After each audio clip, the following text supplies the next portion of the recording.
Hello and welcome once again my dear student. बेटा जैसे आप सभी को पता है कि हम अपनी इन क्लास में क्लास 12th के लेखा शास्त्र यानी कि अकाउंट्स के जो वेरी वेरी इंपॉर्टेंट प्रश्न हैं उनकी श्रृंखला चला रहे हैं। यानी कि मैं आपको चैप्टर के जो भी क्वेश्चन करा रहा हूँ बेटा आप ये मानकर चलिए या तो वो प्रश्न एग्जाम में कई बार पूछा जा चुका है या वो प्रश्न आने वाले साल में भी पूछा जाएगा। तो जितने भी प्रश्न मैं आपको यहाँ पर कराता हूँ बेटा आपका ये फर्ज है कि आप उन प्रश्नों को अपनी कॉपी पर अपनी पुस्तिका पर जरूर नोट डाउन कर लें ताकि आपके पास चैप्टर की कंप्लीट आपकी एक नोटबुक तैयार हो जाए। हम अभी तक अगर बात करें हम अभी तक यहाँ पर 2 चैप्टर कर चुके हैं। एक जो हमने चैप्टर किया था जिसका हमारे पास नाम था लाभकारी संस्थाओं के खाते और एक हम कर रहे हैं साझेदारी का प्रवेश। दोनों ही चैप्टर दोनों ही पार्ट बड़े इंपॉर्टेंट है आपके एग्जाम्स के पॉइंट ऑफ व्यू से। एग्जाम में कई बार इनसे प्रश्न पूछे जा चुके हैं और आगे भी पूछे जाते रहेंगे। और आज की जो क्लास है उसमें हम क्या करने वाले हैं बेटा, उसमें हम करने वाले हैं एडमिशन ऑफ पार्टनर यानी कि साझेदार का प्रवेश में एक वेरी इंपॉर्टेंट प्रश्न जो पेपर में अब तक कई बार पूछा जा चुका है। अगर आप कोई भी प्रश्न ये देखते हो कि मैं यहाँ पर करा रहा हूँ तो इस आपको ऑटोमेटिकली मान लेना है कि वो प्रश्न इंपॉर्टेंट है और एग्जाम में पूछा जा सकता है और पूछा गया होगा, तभी बेटा मैं इस प्रश्न को यहाँ पर करा रहा हूँ। यानी कि अगर ऐसा प्रश्न जो कभी कभी आता है या आने के चांसेस बहुत कम है तो चूंकि हमारे पास खुद इतना समय नहीं होता कि हम उन प्रश्नों को भी यहाँ पर करा पाएं। तो चलिएगा, आज का जो प्रश्न मैंने यहाँ पर लिया है उस प्रश्न का नाम है स्थिर पूंजी और परिवर्तनशील पूंजी में अंतर या स्थिर पूंजी खाता और परिवर्तनशील पूंजी खाते में अंतर। पेपर में प्रश्न बहुत अलग अलग तरह से आ सकते हैं, उन प्रश्नों की बेटा मैं आपसे चर्चा करूंगा। जब भी पार्टनरशिप यानी कि साझेदारी होती है और साझेदारी में बेटा हम लोगों को कुछ खाते बनाने होते हैं तो साझेदारी में पूंजी खाते बनाने की बेटा 2 विधि होती है। एक होती है स्थिर पूंजी विधि और एक होती है परिवर्तनशील पूंजी विधि। अब अगर मुझे साझेदारी में बेटा खाते बनाने हैं या पूंजी खाते बनाने हैं तो पूंजी खाते बेटा हमारे पास 2 तरह के होते हैं, जिनमें से एक का नाम क्या है स्थिर पूंजी खाता। कहोगे सर जो लिखा हुआ था वो दिखा दो। नहीं बेटा लिखा हुआ तो आपको आपकी पुस्तक में भी मिल जाएगा, वो बात अलग मैंने इजी वे में बताया है, इसे भी दिखाऊंगा मैंने यहाँ पर क्या लिखा। लेकिन पहले हमेशा मैं अपने हाथ से लिखकर कुछ चीजों को आपको समझाता हूँ ताकि आपके जहन में बहुत अच्छी तरह से उतर सके। हमारे पास पूंजी खाते 2 प्रकार के होते हैं, कि उसका स्थिर पूंजी खाता और एक होता है बेटा परिवर्तनशील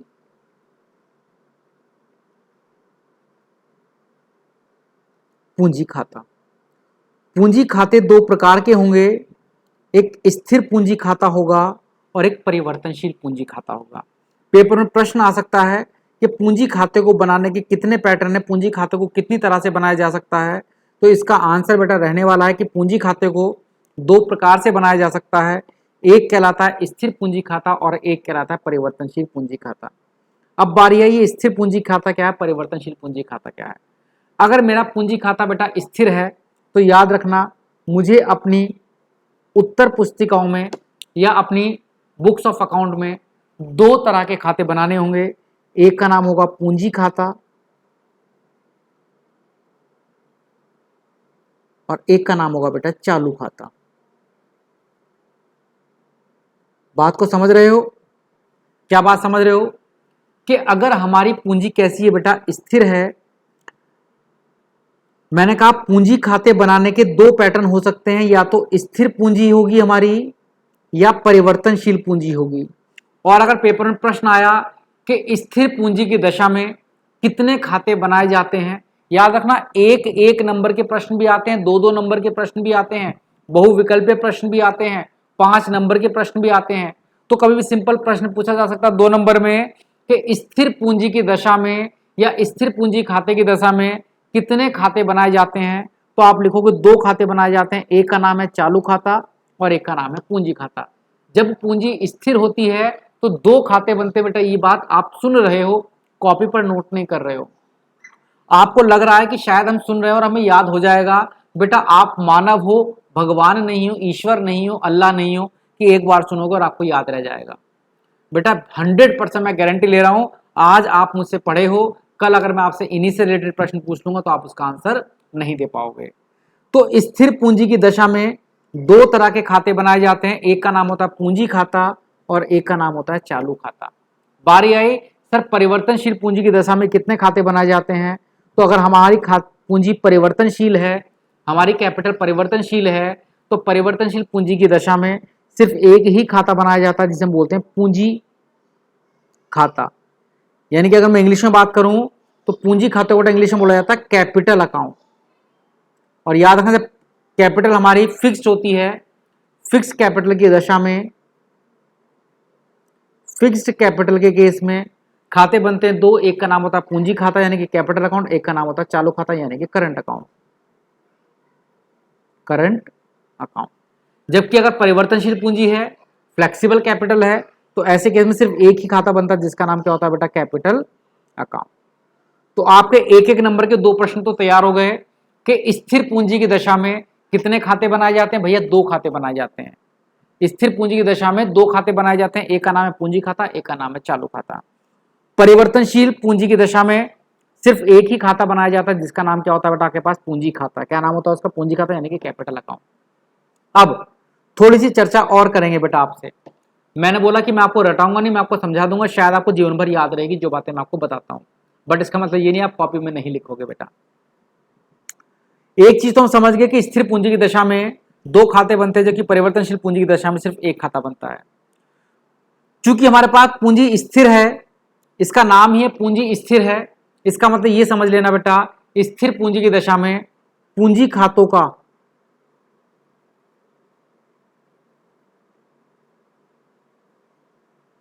अंतिम शेष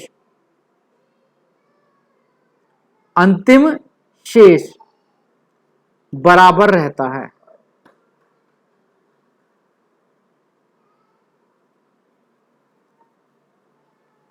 अगर हमारी पूंजी स्थिर है, नाम ही स्थिर है पूंजी, जब स्थिर है पूंजी तो हमेशा जो पूंजी खाते का अंतिम शेष निकल कर आएगा, एंड में के बैलेंस निकल कर आएगा, वो हमेशा कैसा रहेगा? बराबर रहेगा, सेम रहेगा।